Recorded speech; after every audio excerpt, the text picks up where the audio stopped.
computer. Welcome. It is September 27th, 2023. For those who are freaking confused, it is the top of the hour Eastern, top of the midday Eastern Standard Time. I'm Teddy Burriss. You're on Lunch Conversations with Randy and Teddy, and our special guest today is Tanya Rivera, WFMY News 2.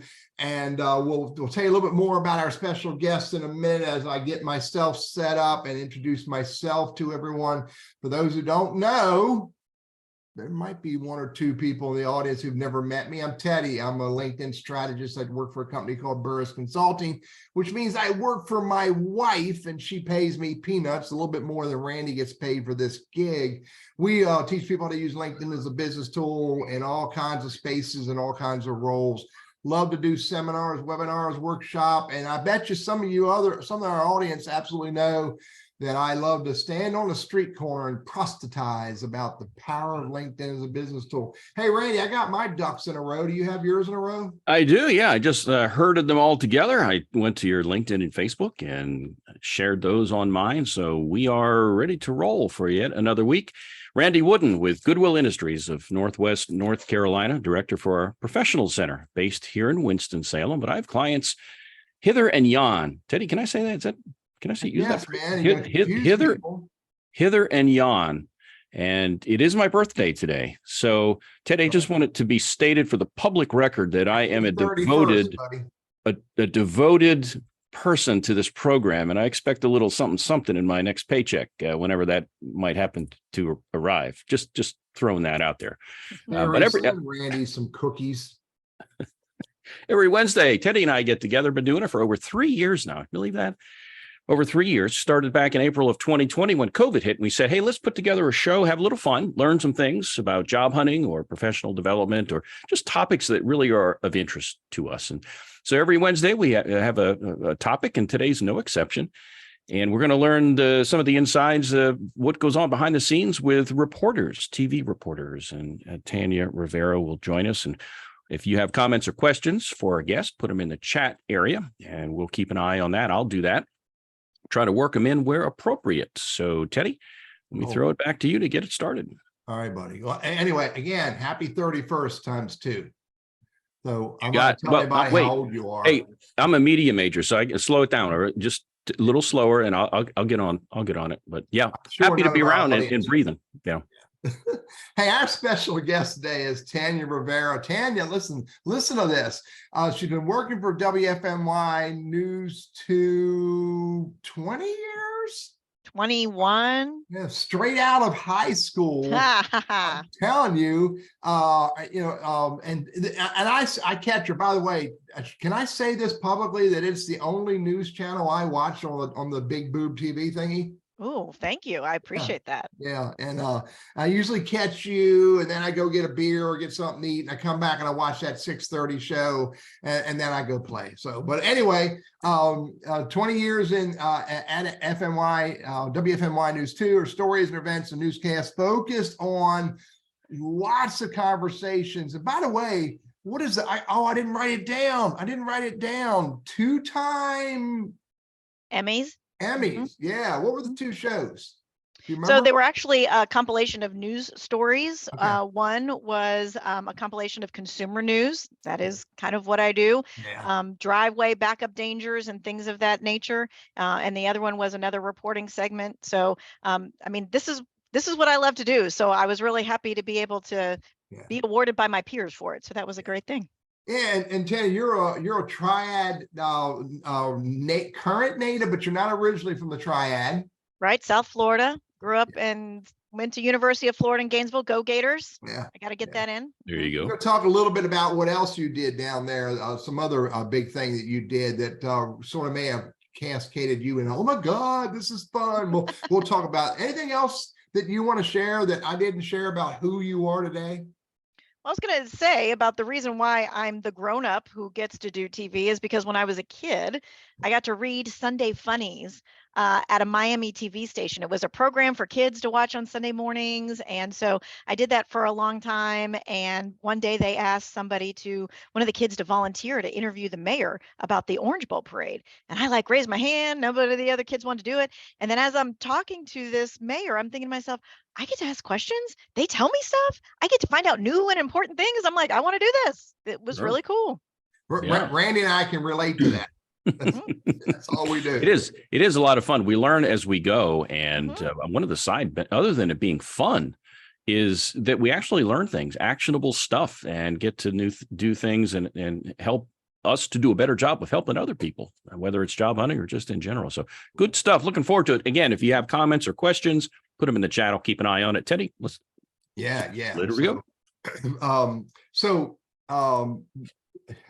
When you and I were talking, we were thinking about what was the title of this show and what we're going to call. I can't remember what we call this. We said, "Your friendly local journalist." Yes. And we actually was even thinking about using a title along lines of, journalists and reporters are real humans too, but we just, you cleaned it up a little bit from what I was thinking.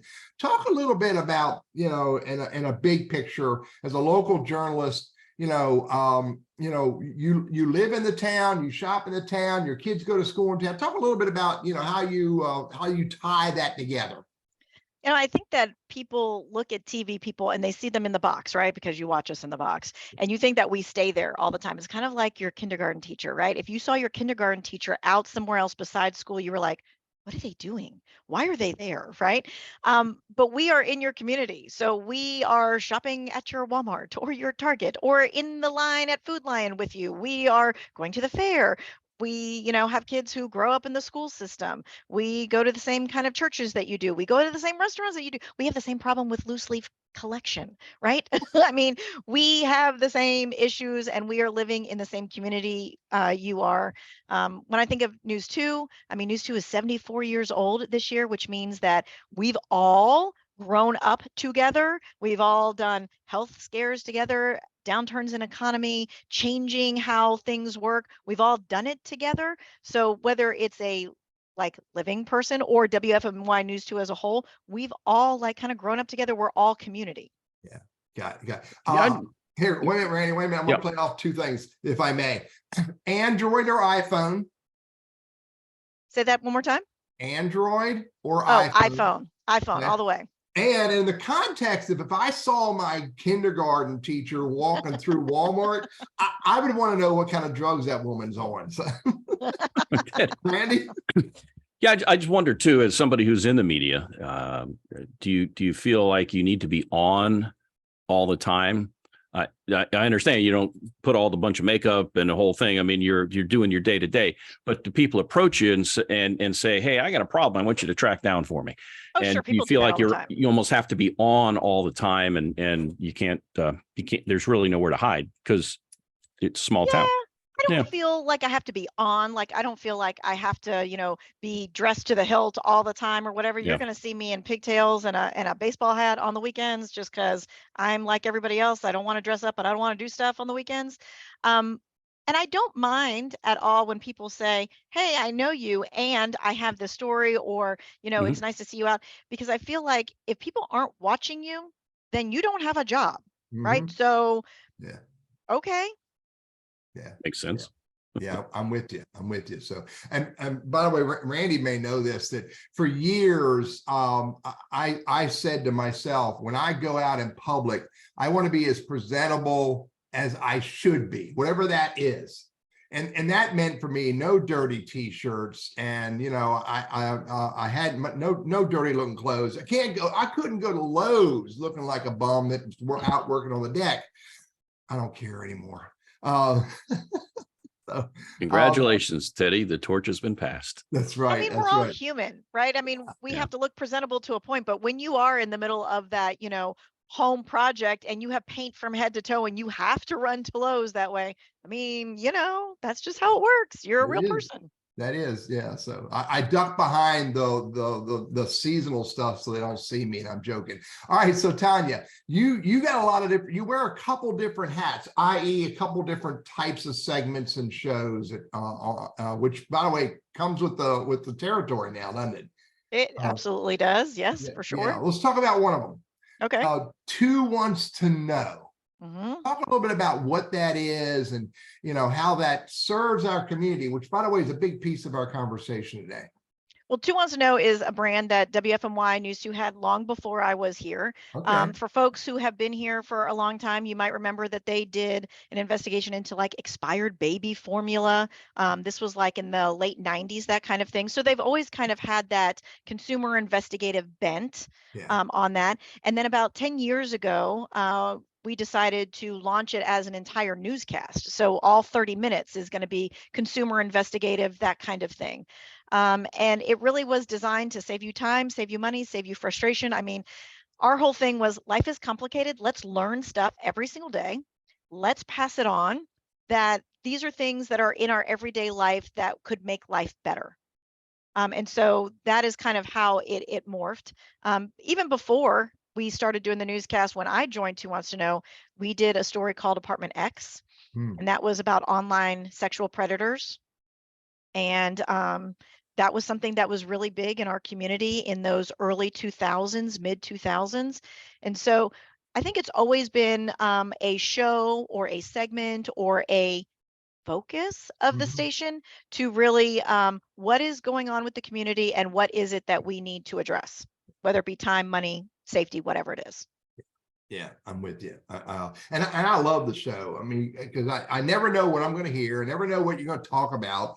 And I like how you do the show, because the majority of the screen is the person who's bringing, some idea, some conversation, and you're there to manage the conversations.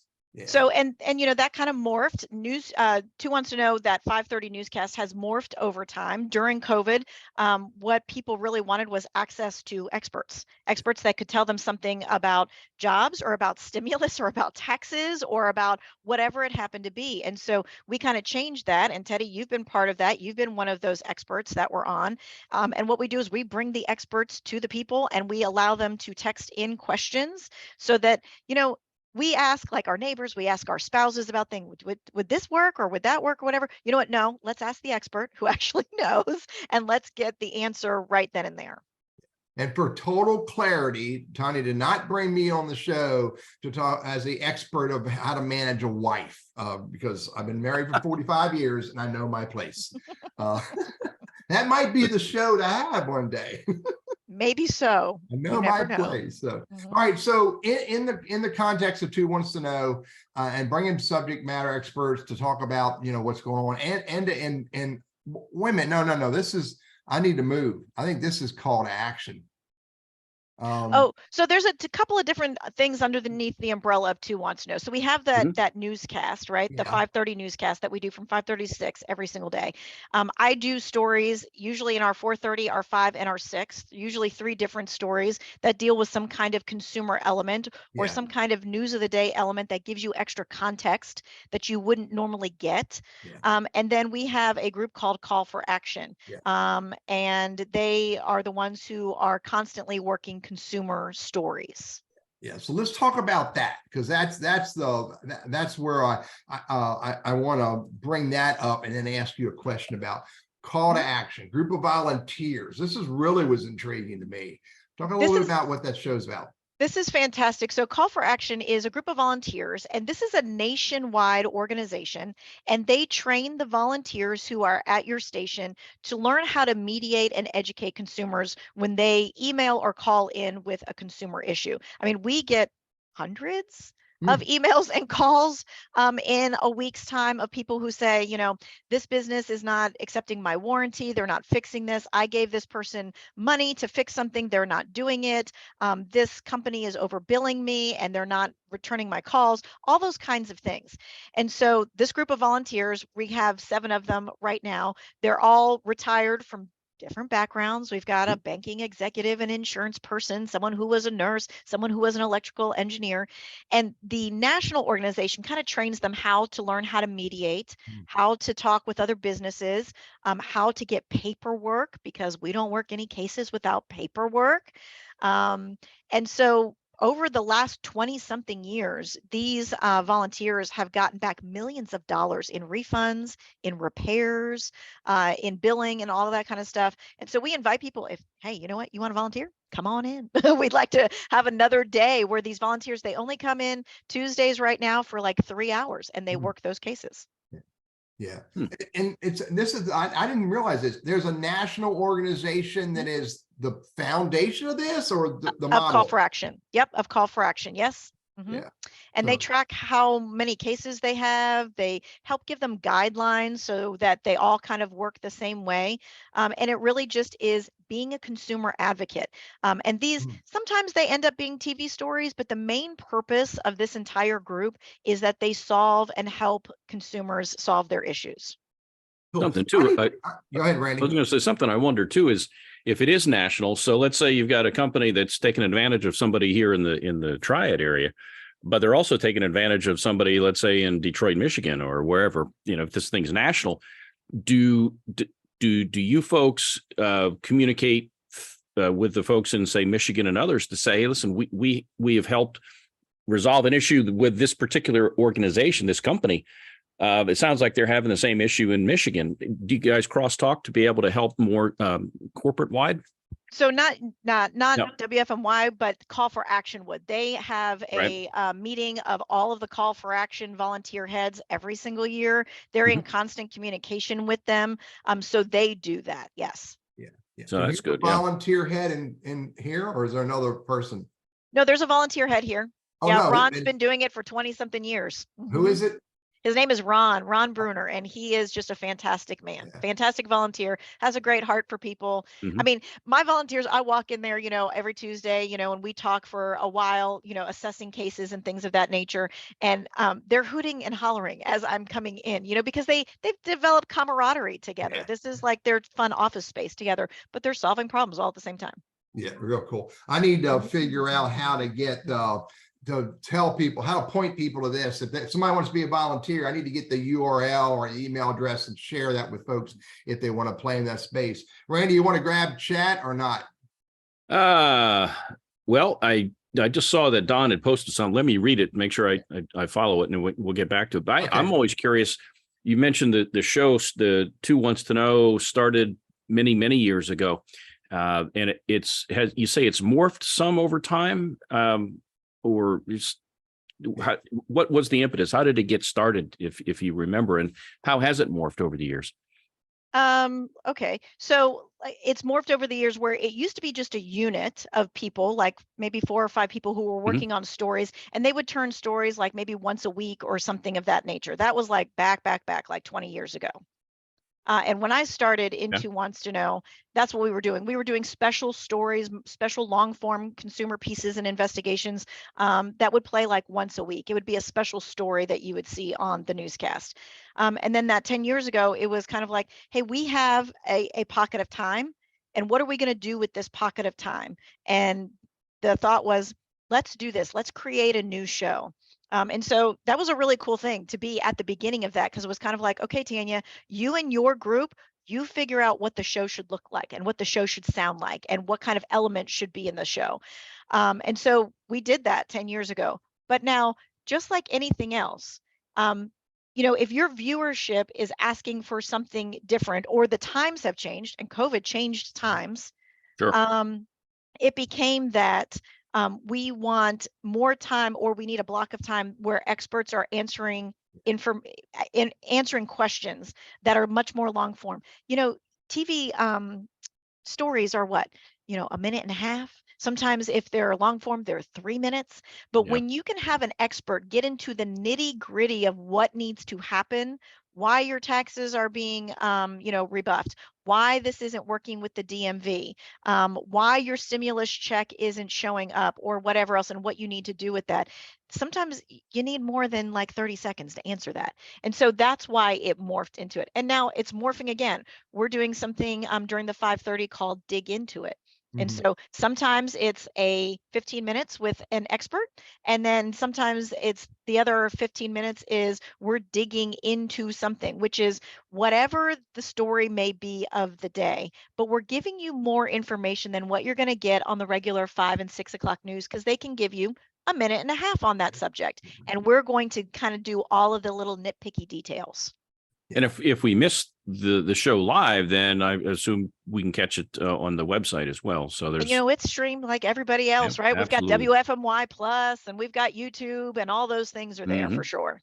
Yeah. Good deal. The cool thing about the show is that you guys model the Two Wants to Know and call to action shows to what your audience wants, just like Randy and I do with this show. And I mean, clearly, when you are having conversations and you're getting text messages live, you know people care about the conversation because they're blowing up your phone. Yeah, yesterday it was AARP fraud and scams. Yeah. And so we had two experts from there, one on the national level, one from the North Carolina level.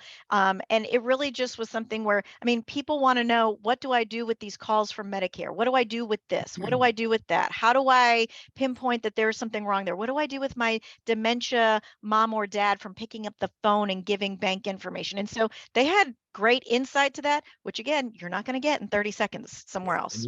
And if you didn't see it, go hunt it down. It's on the internet.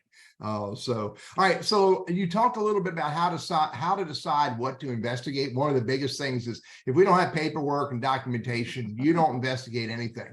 Are there any other criteria about what you investigate? I mean, it has to be something that there is some kind of wrongdoing. Yeah. Right. There has to be, you know, there's a lot of times that somebody calls and they say, well, I think that this is wrong, or they shortchange me or whatever. And then when I start asking them questions, I'm like, oh, but they told you in writing this was going to happen, and you're just mad now that you're having to pay X, Y, and Z. And I'm like, okay, well, that's not something we're probably going to do. But when there is something clear that, especially if it could happen to any one of us and all of us at any time, and we do lots of those kinds of stories where, you know, sometimes things just happen and they're a pain in the neck. And so how do you get around them and how do you fix them? And so we do a lot of those. But again, there has to be evidence. You know, back in the day, a TV camera would show up somewhere in front of some company and say, this company didn't do what they were supposed to do.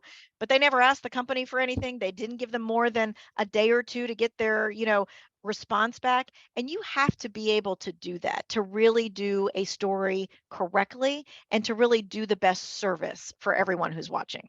I get it. Help me understand that. Let's peel that back a little bit. So let's say company X, let's say the Burriss conglomerate over there has been, somebody tapped you on the shoulder and said, this guy's got to change his ways.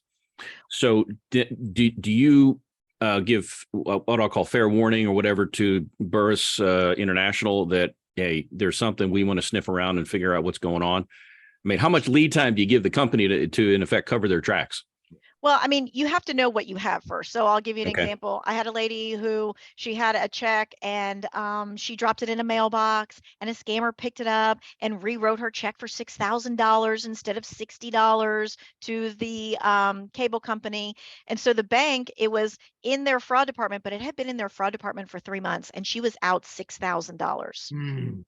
So, you know, then I get all of her stuff, like her check, her this, her that, all that kind of stuff. And I send it to my contact at that bank. And it takes a little while, but you have to give them time to look at what all of it is and figure out what is wrong on their end and then make good for it. Now, there are some companies who never respond to you. Yeah. But you have to give them at least, I mean, just think, sometimes you're on vacation for a day. Sometimes you're in a conference for, 2 days. You have to give them a reasonable amount of time to be able to really know what the story is. Because you don't want to do a wrong story and have some libel, because if I understand what you're saying, you don't look good in orange and shackles. Well, I mean, I think that it doesn't serve the viewer well. No. And then there's right. that. If you're not, now we do stories like in process, like, hey, we've reached out to them. They haven't gotten back to us, but we're going to give them another week. We'll do another update on the story kind of thing. But I think that it doesn't do anybody good to do a gotcha story without having as much information as possible and being very transparent about what you do know and what you don't know. Yeah. Yeah. I agree. Yeah. Hey, you've got some fans, by the way, that have been watching, that they really have benefited a lot from what you do. And sometimes one of them says, as a consumer, I often feel it's me against the world. And it sure is nice to have somebody in our corner with the access and the wherewithal to be able to hunt some of this stuff down, because again, that $6,000 person, if it weren't for what you guys did, might still be out all that money. Right. I mean, sometimes you just need a little bit of help to make that push happen. Yeah. Yeah. I get it. And a lot of people, myself included, sometimes don't know how much pushing I can do. I will tell you that consumer issues, they are excruciating, right? Which is why we have so many people emailing. I feel it myself when I get something, a medical bill that I think that should have been paid and should have been on my explanation of benefits, and it's not, and I have to do the tracking down, and I have to be on the phone for 3 hours, and I have to write all those emails. I get tired too. So I understand and I get it. And that is why I think this really resonates with so many people. Well, let's talk about one of your resources. Let's talk about the dude that is the number one. I'm going to call it. This is not your words. This is the number one guy and one of your biggest, most powerful resources. This dude named Kevin Kennedy. Am I saying that anywhere near right? He is amazing. I will say that what he does is magic, except that I know all the behind the scenes and it is not magic. If he could like wave a wand, that would be great. But he actually works on stories, sometimes for months and months at a time to get them solved. So these are like not your run-of-the-mill stories. These are the kinds of stories that maybe you have to get a whole bunch of different entities involved to get them fixed. For instance, this week's story, there is someone who lives on Main Street, USA at a certain address. There is someone who lives on the corner right next to them, but they wanted their mailbox moved from their street to Main Street. So now it looks like they both have the same address, which means that Amazon, the post office, everybody and their brother is sending stuff to the wrong thing. They can't get them to move the mailbox. So how is that fixed? Because the post office says, well, it's okay for them to have their mailbox there. Well, you put a little like sign on there that says that it's not Main Street, it's a different street, that their address is. I mean, it's stuff like that he's going back and forth with like government entities and whatever else, trying to fix things like this. Yeah. And it can be a never-ending process. It can be. Unless somebody has the energy, the backbone just to keep plowing forward. And so it's a lot of calls. I mean, he spends most of his day on the phone because he's working probably 30 cases at any given time, because you're asking people to send you paperwork, you're then sending that paperwork to the business or the entity, then you're getting something back, then you're going back to the consumer saying, hey, would this be a reasonable thing? Then sometimes you have to go look up like laws and things of that nature to see what really is the deal and what you can push with someone, because they're not telling you what the truth is. So he's working those cases each and every day, multiple of them. Yeah. Wow. Well, is there a story that one of the questions that came in, a consumer story that you covered that had a particularly strong personal impact on you? So, I mean, the story that always like reaches out to me is that Apartment X, because it was something that I had never done before. We partnered with the sheriff's office. And it was kind of like at the height of online predators, things of that nature. And the sheriff's office were the ones who were talking to the people who were here locally. We're talking about a fire captain. We're talking about an army sergeant. We're talking about people who are in their community. They're the ones talking to what they thought was, an underage girl, but they're talking to the sheriff's office.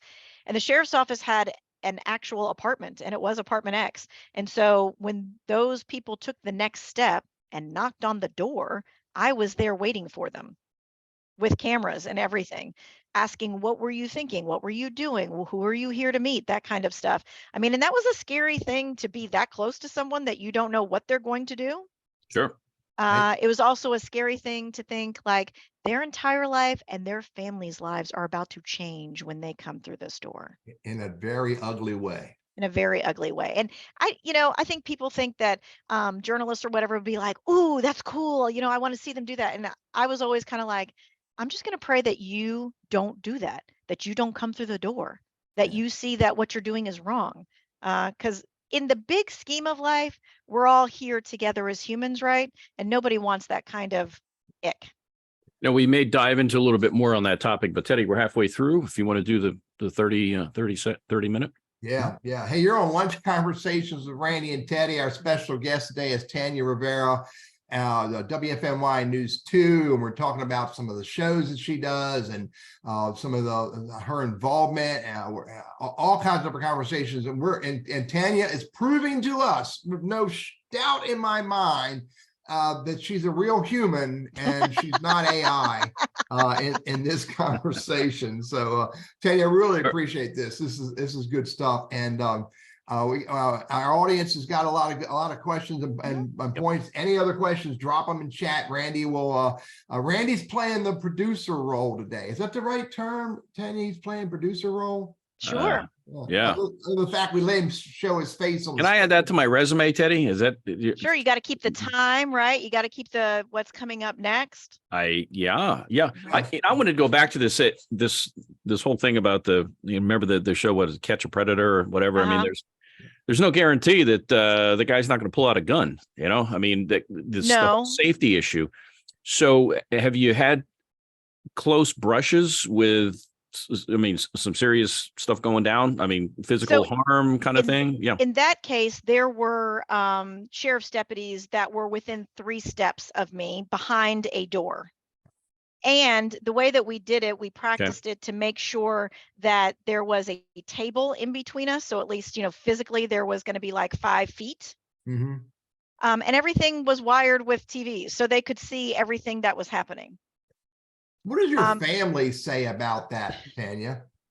They were not really pleased with that. I can imagine. Yeah.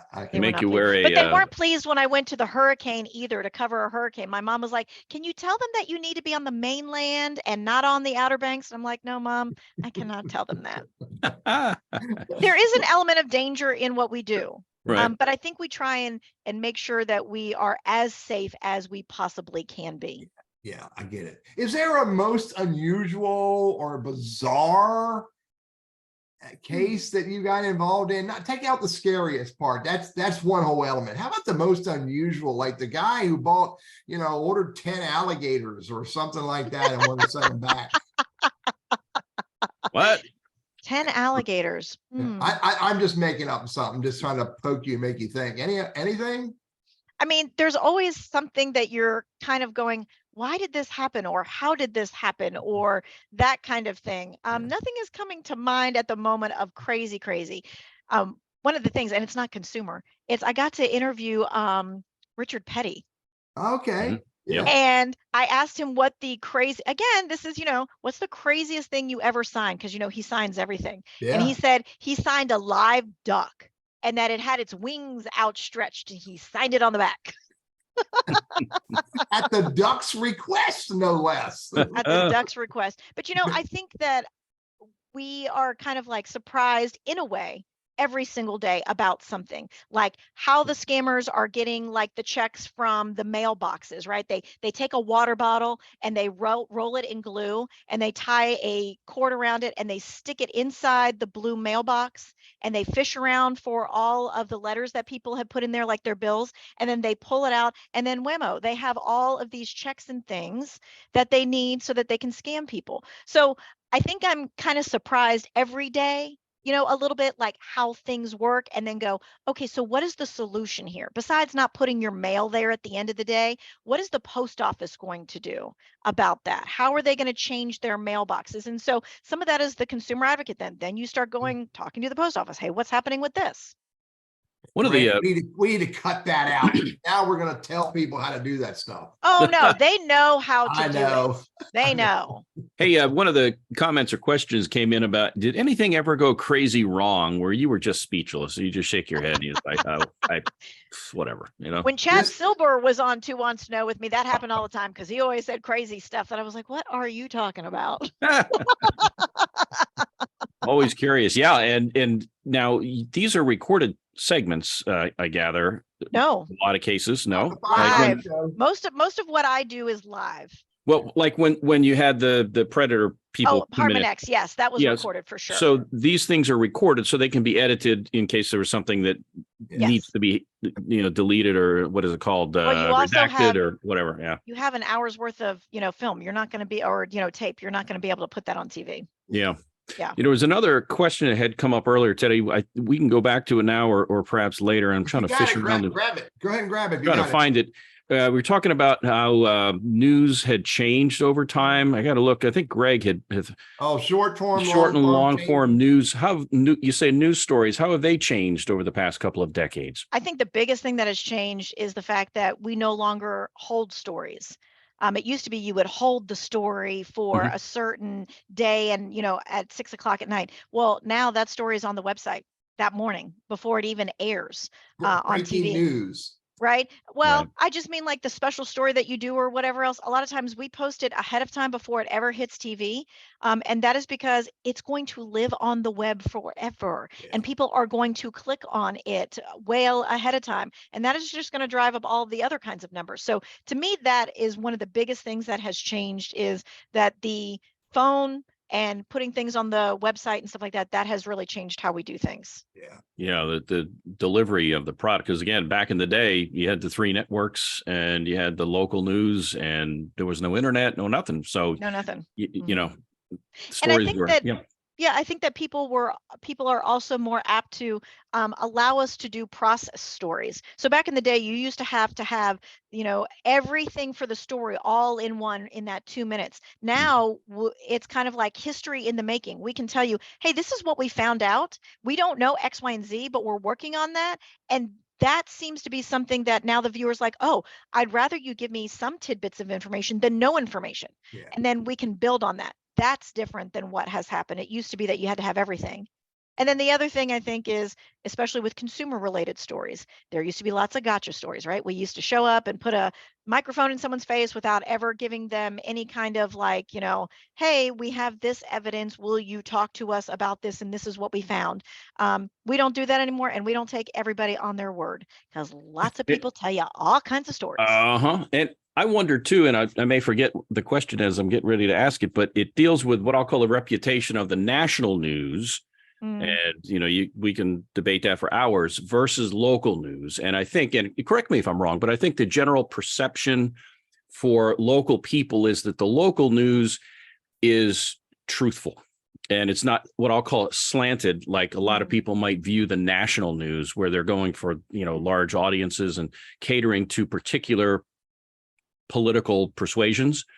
But at the local level, you guys are about getting it right, I think. And help me understand that. We are your local people, like I said, who live and work and, breathe in your community. So we want to make sure that you are getting what you're supposed to get.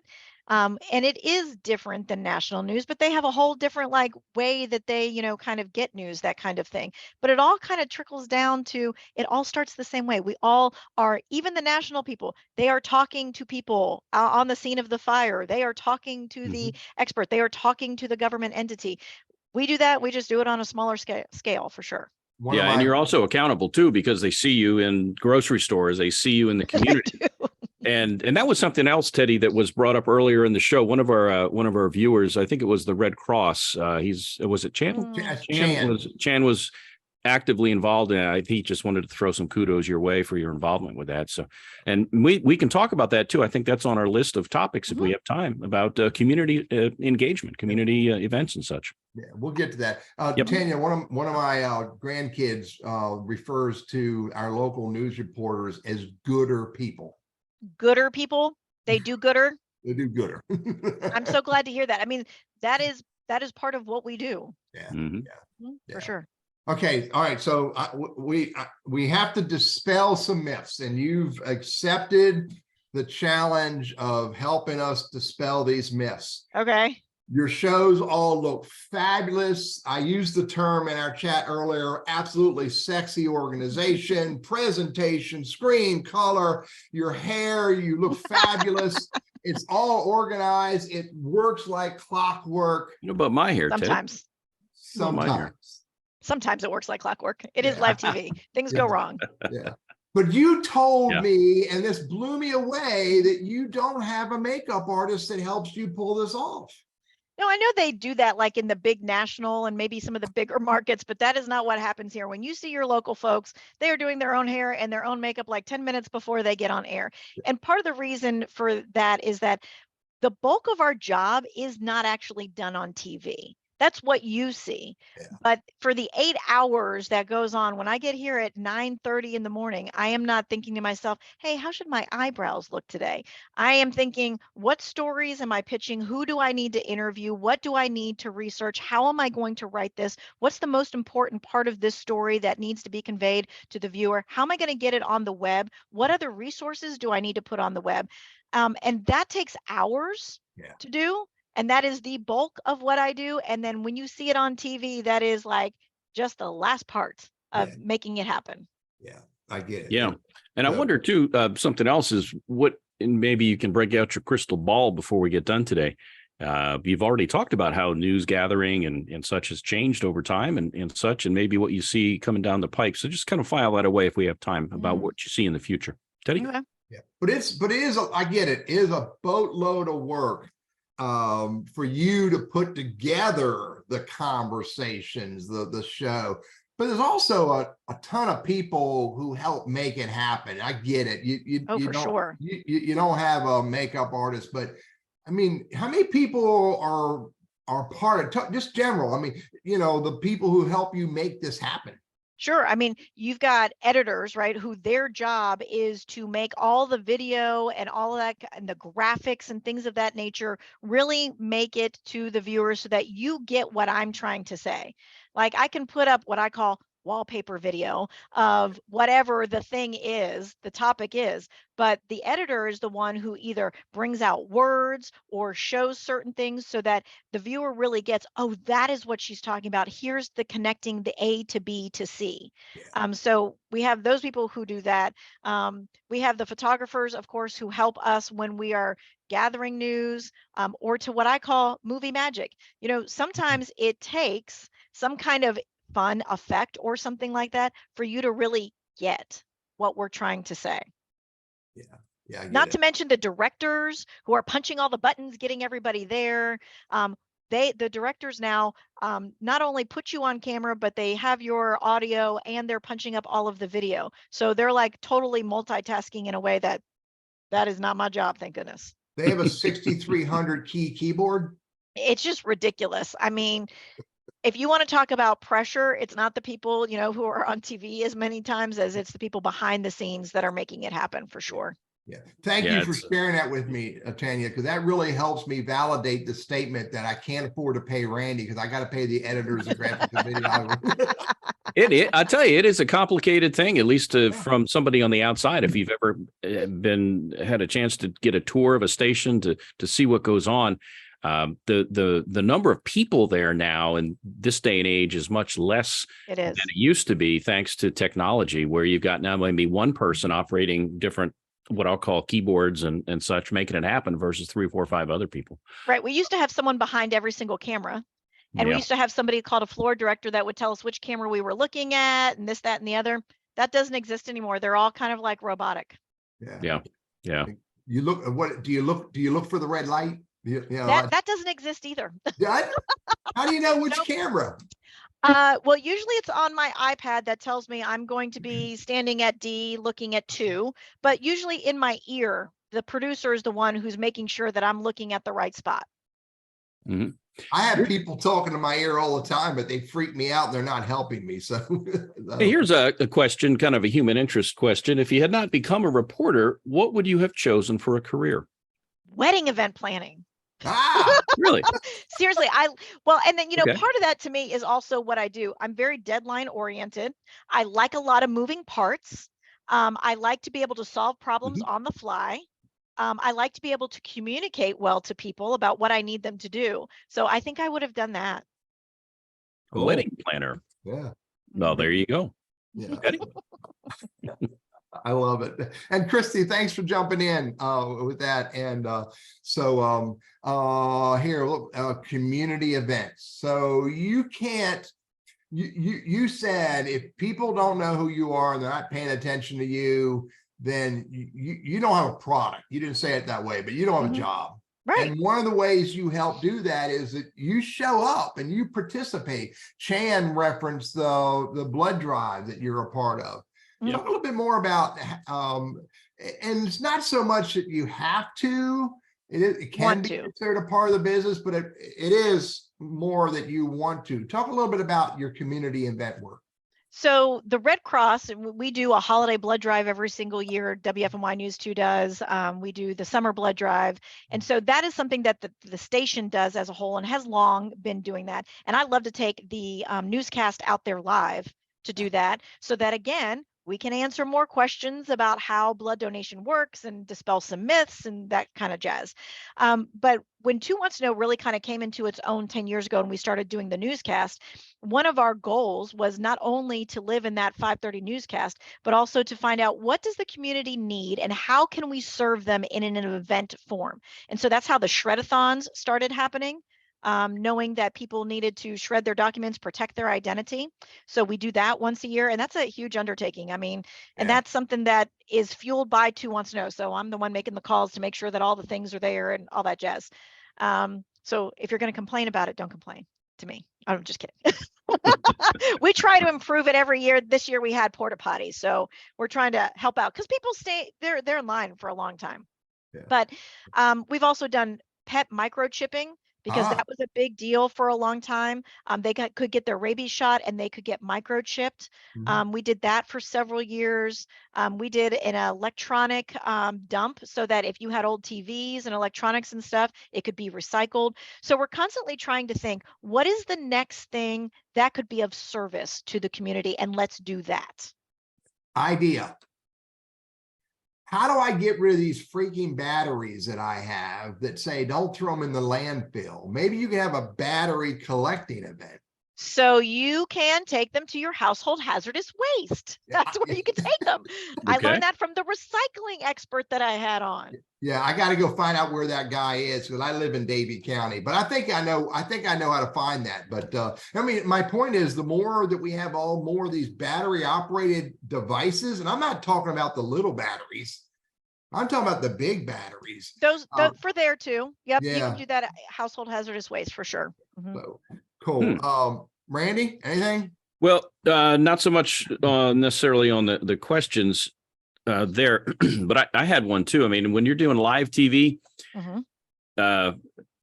stuff happens, and it does. And looking back, times where uncontrollable laughter happened, where can you share a couple of those if you are at liberty to do that? I think we'd enjoy hearing that. I mean, there was a point where Chad and I were talking about something and I said my line that I had written, whatever, and he came back with something else and I was speechless and I just had to laugh and he had to finish the rest of it. Sometimes that happens. And it's okay that it's a moment because that is live TV. Now, do you want that to happen every day on any given thing? Probably not, but the moments are actually what makes it good. And sometimes, it's the other kind of moment, right? It's the moment of, hey, we're having technical difficulties. Yeah. We're going to have to take a break. We're going to have to, throw it to the commercial break and we'll come back and we'll reassess where we are. And that happens. I mean, we hope that people are patient with us because whatever is happening in the back and, on TV is probably something that is kind of major of a problem that we need to solve. And, hopefully we do in a short amount of time. And, viewers may or may not be aware and may not be able to appreciate this, but I want to throw it your way because I have had experience working along with TV and such. And that is the best laid plans oftentimes at the last moment change when there's a car accident or there's a fire or there's a breaking news story. And all those great stories that you had and all of the scheduling for the entire newscast changes. And we're talking in real time live. Now we're sending a reporter out to get the story. And so you've got to be very nimble with what you do.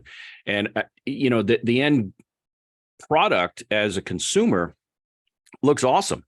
But I bet you, I mean, you guys have to pivot pretty quickly. Do you have any examples of that, or things that where you had the best laid plans and next thing you know, I mean, that's happened actually twice in the last going to 16 plan days. B? Yeah, twice in in the 2 last days. 16 days Okay. when we had the shooters on UNC campus.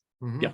Okay. So, I mean, that's happening at like 1 o'clock in the afternoon. Everybody's doing their stories for the day. And then you get that alert and it's get on TV, start finding information. And so you've got some anchors going to the studio so that they can be on live TV. You've got some reporters that are heading out. We're all checking social media. You've got people in the newsroom who are calling every single person they can think of to call.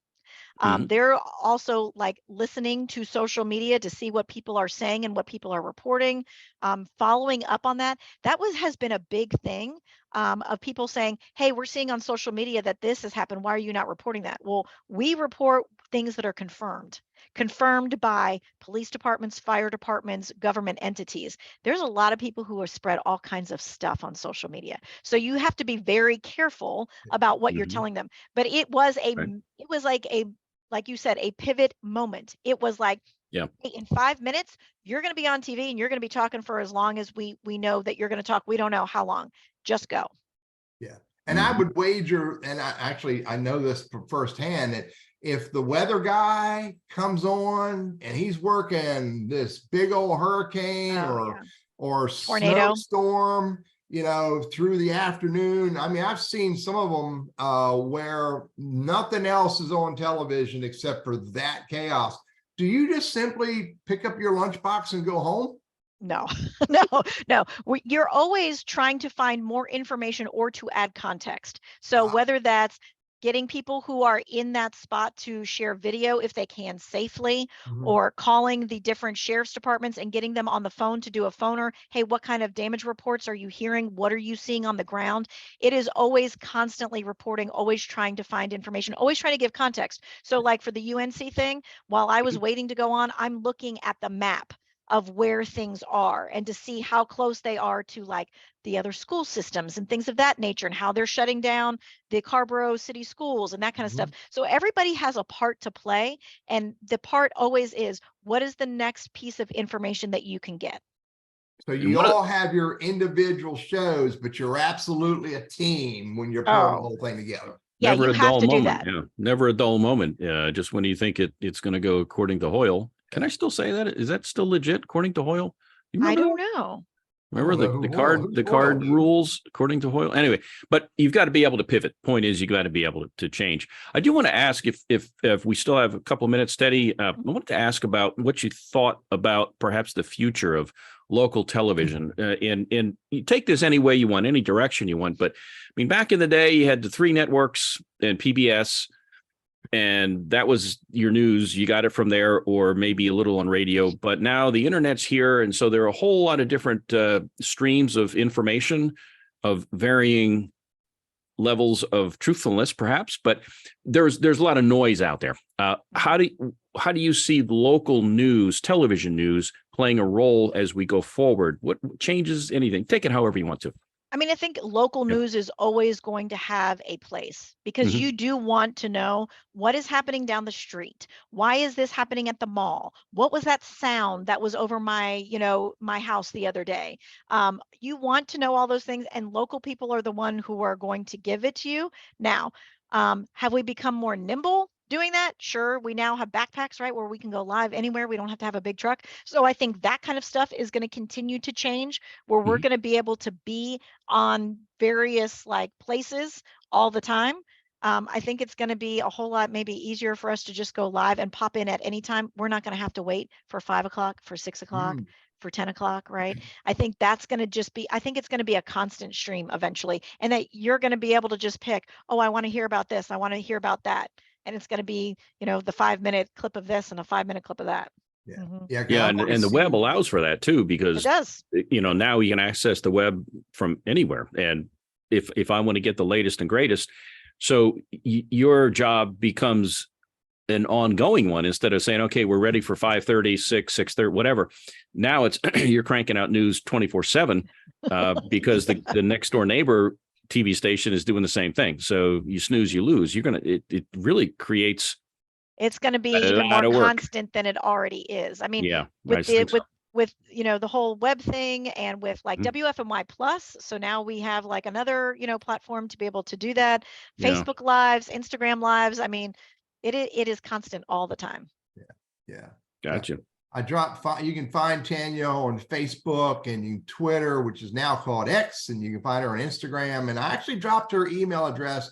And if anybody has a great show idea or a story, send it to her. Because I think, what was that? There's a program out there called Hero, Help a Reporter Out. You ever heard of I don't Yeah. know that. I remember it's- that it's from back in big. the day, Teddy. Yeah, help a reporter out. And It's still pretty big. yeah, I did that a few times when they'd have questions about job hunting, that kind of a thing. So yeah, and that's again, just to go off on a bit of a tangent, but it's fascinating to me. I'm a media major in college, Teddy. I You want remember, man. you want That was fries back with that? before they had TV. Back in the day, we did manual typewriters and candlelight back in the day. But just for me, it's always interesting to talk to somebody who's in the business and to understand the realities, the day-to-day, the scheduling, the deadlines, how technology, because I used razor blades and whatnot to splice tape. That gives you an idea how old I am. And, back in the day. But just to get an update on the real world, what goes on and how you deliver the product, whether it's online, whether it's live TV, and just how technology has really impacted the way you do business. So you can't just rest on your laurels from when you broke into the business years ago. No. And No, I'm constantly learning all the time. Like, You how do have I to. learn how to do a reel on Instagram or Facebook? How can I put text Yeah. on it so that it will get to more people? How do I do such and such? I mean, it is a constant learning experience every day. I'm tired by the end of the day. I'll tell you. you need that. Which is You need why at 12 o'clock you're still drinking coffee. Coffee, that's true. Well, you need that recent college grad work in there, or the intern, to show you all the technology stuff. That's the way If only there were. Oh no. Yeah, No, really enjoyed our conversation today. Yeah. It's, Thank you the for whole- having me. Yeah. The whole Tanya, news.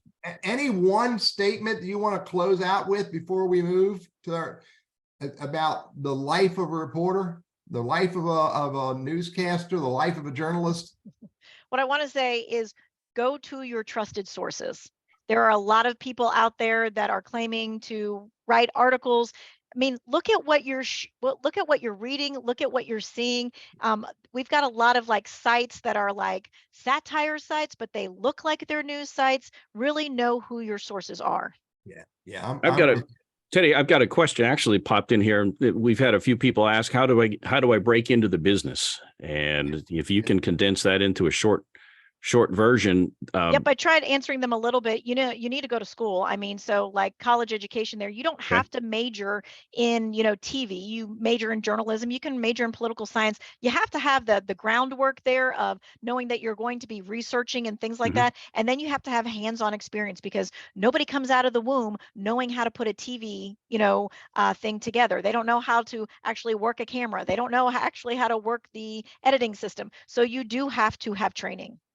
Got it. So Tanya, thank you. Yeah. Thank you very much. Appreciate you. And thank you for joining us today. Randy, who's coming up next week, dude? Former co-worker of mine, Rudy Allen. Well, you gotta be a little more transparent with that. He was HR, man. You're lucky you were able to keep your job. But Sounds like a good one. Busted. Sorry. Yeah, Rudy is a friend. He worked along with me at Goodwill Industries of Northwest North Carolina, and then moved on to a different Goodwill, and is also looking at doing some additional work. But one of his passions, I got to tell you, is dealing with stress. Yeah. And managing stress. And he's gone on to take some additional courses. I'm not sure the school, but they basically teach you about how stress affects your body, how you can mitigate some of the effects of stress. So he's going to come on, because we all face stress. I mean, you guys, Tanya, every day, I mean, you've got deadline after deadline, you got to hit. I mean, the red light used to go on, and you better have something to say. So we're all under stress, and we'll learn more about how to deal with it, how to cope with it, how to fend it off, how to manage it. Rudy Allen will join us, HR executive, but he is all about studying about stress and its impact on how we go about our lives. So I'm looking forward to it. He's a great guy and good to have him on the show. Yeah, I Big met breaths, Rudy. big deep breaths, friends. Big deep breaths for that Yeah, There stress. you go. every chance you get. I met Rudy years ago, Randy, when he worked at Goodwill, and I asked him how you were managing to keep your job, as I was teasing you in front of him, and he said, "Well, I'm friends with Randy. I'll give him a chance or two." Rudy Allen will be here next week. Tanya Rivera is here with us today. Lunch conversations with Randy and Teddy. Tanya, again, thank you to our audience. We love you. We appreciate you all showing up. Everybody listening to us on Facebook and LinkedIn. See you next Wednesday, 11:55 a.m. Eastern Standard Time. Take care, everyone. See you guys. Bye. See you now.